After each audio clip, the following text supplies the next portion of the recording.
Hi! While it certainly is a challenge to find kitchen appliances that are worthy of your hard-earned money, it isn't impossible, especially when you have a reliable source to point you in the direction of the brands you can trust.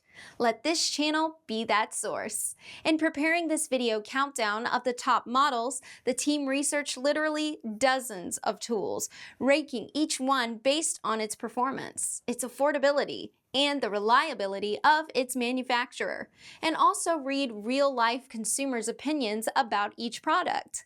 Let's see which are the best models in this year.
Hey, I'm Cesar from Café Integral, and we're here at our shop in South Soho in New York. We're going to be looking at the French press today and going over some tips on how to brew better coffee.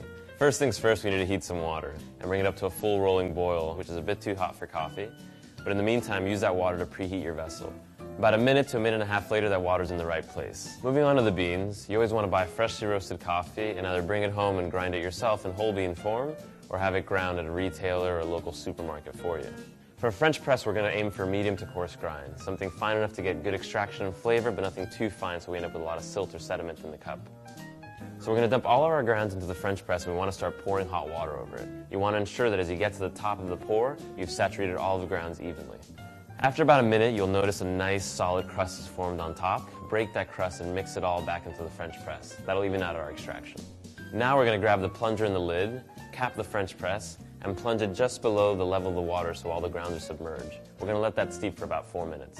If you like adding milk to your coffee, frothing it beforehand lets you extract some of the sweetness and get better body out of it. When the time's up, we want to plunge the French press, so use some nice even pressure to bring it down, taking about 10 to 12 seconds to get there. As soon as you feel the beans, let off. We don't want to compress them. You can wait a few more seconds to let sediment drop and then go ahead and pour it into your drinking vessels. And that's that. Fresh and tasty coffee in about 5 minutes.